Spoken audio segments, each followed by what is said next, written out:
सभी छठ व्रतियों को प्रत्येक साल की भांति इस साल भी अजीत उपाध्याय के द्वारा फल वितरण किया गया। यानी कि इस साल का जो वितरण था वो नारियल था।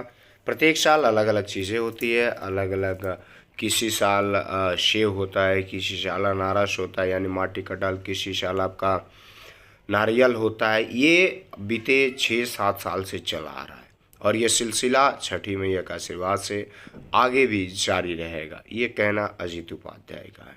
आपको बताते चले तो सिवान ज़िले के सिसवन प्रखंड के कचनार गांव के पूरा टोला जो छठ घाट है, जहां पे इस बार भव्य राम कथा का भी आयोजन किया गया था, वहाँ पे अजीत उपाध्याय ने सभी छठ व्रतियों, जितने भी छठ व्रती बैठी हुई थी, शाम का अर्घ का टाइम था, सभी के बीच अजीत उपाध्याय ने नारियल वितरण करने का काम किया। देख सकते हैं यहाँ पे स्पष्ट रूप से वीडियो में देखा जा सकता है।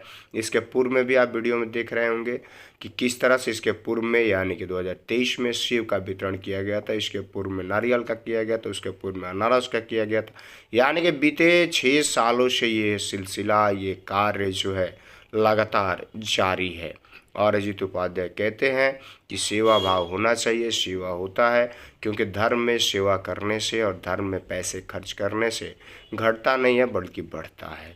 और ये सेवा लगातार जो है वो जारी रहना चाहिए, क्योंकि किसी भी कमाना जो होता है ना, कमाना पूरे साल होता है, लेकिन सेवा करने का मौका एक बार मिलता है।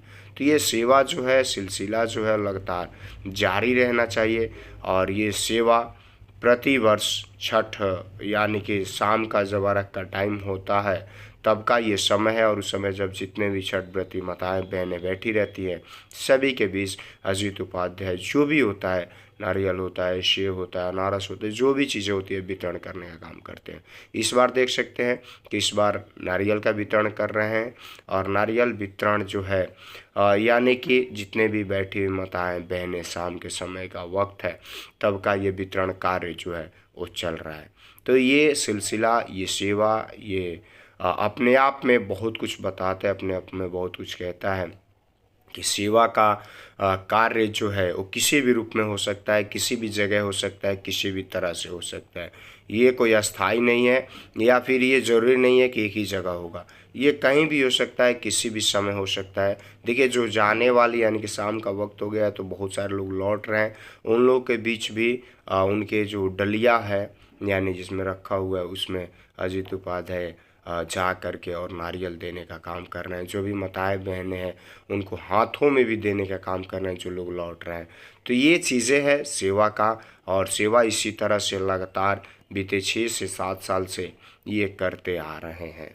और इनका कहना है कि ये सेवा आगे भी जारी रहेगा। और देख सकते हैं यहाँ पे जो भी युवा है सभी सहयोग कर रहे हैं, सभी का यहाँ पे समर्थन है। सभी लोग यानी कि एक व्यक्ति के द्वारा ये इतना बड़ा घाट है, इतना बड़ा ये छठ घाट है कि वितरण कर पाना संभव नहीं है। सो इसीलिए यहाँ पे अलग अलग यानी कि जो सदस्य हैं, जो युवा हैं, सभी लोग के द्वारा वितरण कराया जा रहा है, ताकि जो भी माताएँ बहनें हैं सभी के डलिया में ये नारियल जो है पहुंच जाए प्रसाद के रूप में। ये एक प्रयास है, वो सभी तक चला जाए। तो देख सकते हैं यहाँ पे करीब सारे लड़के हैं और सारे लड़के यहाँ पे सेवा कर रहे हैं, जिसमें मैं कुछ नाम आपको अंकित करा देता हूँ। जिसमें MP सिंह है, बहादुर यादव है, कुदल महतो है, रंजीत उपाध्याय है। ये सारे लड़के जो हैं वो कार्य कर रहे हैं, जो कि स्पष्ट रूप से आप देख सकते हैं। और ये सभी लड़के सहयोग करते हैं। सभी लड़के जब वितरण का समय आता है तो ये नहीं कहते कि हाँ नहीं अजीत उपाध्याय का तो हम लोग सहयोग नहीं करेंगे। सभी का सहयोग रहता है, भरपूर रहता है, और सभी बेचारे मिल करके इसमें बांटने का और सभी एक एक करके सभी तक पहुंचाने का भी काम करते हैं। देख सकते हैं यहाँ पे जहाँ पे यानी कि हमारा व्यस्तता को देखते हुए ये भी अपने स्तर से यहाँ पे बांटने का काम कर रहा है।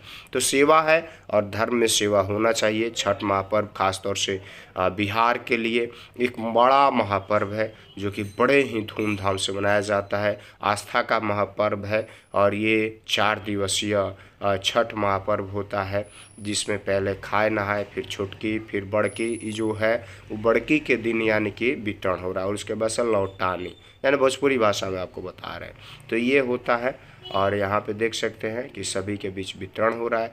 तो ये एक सेवा है और ये जो सेवा होता है 4 दिवसीय छठ महापर्व, इसमें बाहर से भी लोग आते हैं जो दूर दराज देश प्रदेश रहते हैं, सभी छठ में शामिल होने के लिए चले आते हैं और छठ में आकर के अपने घर, अपने माता, अपनी बहन, अपने परिवार के साथ सभी लोग छठ मनाने का काम करते हैं। तो ये एक अच्छा प्रयास और ये एक अच्छा उदाहरण के तौर पे पेश होता हुआ, जिसको देख कर के जब बताएं तो जब ये शुरुआत हुई थी अजीत उपाध्याय के द्वारा, तब यहाँ पे कोई भी नारियल वगैरह का वितरण नहीं करता। सबसे पहले यहाँ पे चाय का वितरण अजीत उपाध्याय के द्वारा किया गया सुबह में।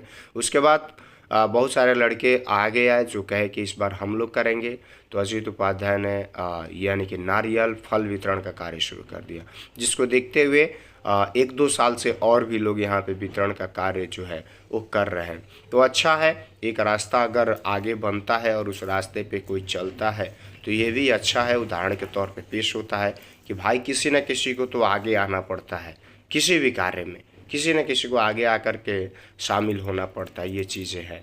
तो देख सकते हैं यहाँ पे जो लोग बड़की छठ घाट से यानी कि कचनार में सबसे बड़ा एक छठ घाट है, वहाँ से जो लोग लौट के आ रहे हैं उनके भी डलिया में यहाँ पे नारियल देने का जो कार्य है वो किया जा रहा है। सो स्पष्ट रूप से आप देख सकते हैं। तो ये सेवा है और इसको देखते हुए बहुत सारे लोग अब जागरूक हो रहे हैं और जिनसे जितना हो सकता है उतना वो लोग वितरण करने का कार्य जो है छठ व्रतियों के बीच करते हैं। और ये अजीत उपाध्याय बीते 6 से 8 साल से ये कार्य करते आ रहे हैं और कहना है कि आगे मैया का आशीर्वाद रहा, मैया स्वस्थ रखी, मस्त रखी, तो ये वितरण का सिलसिला, ये कार्य निरंतर यानी कि आजीवन जो है वो चलता रहेगा, चाहे गांव रहें न रहें, ये सिलसिला, ये कार्य जो है अनवरत निरंतर आगे की तरफ बढ़ता रहेगा, चलता रहेगा। तो एक अच्छा प्रयास है कि छठ व्रत के दिन, छठ मैया के दिन ये एक नारियल वितरण का, क्योंकि कमाना ज़िंदगी भर है, थोड़ा सा समय मिलता है जिसमें आपको कुछ न कुछ करना चाहिए और ये समय, ये मौका बार बार नहीं मिलता है, तो ये होना चाहिए। बराबर आप देखते रहिए, इसको बने रहिए।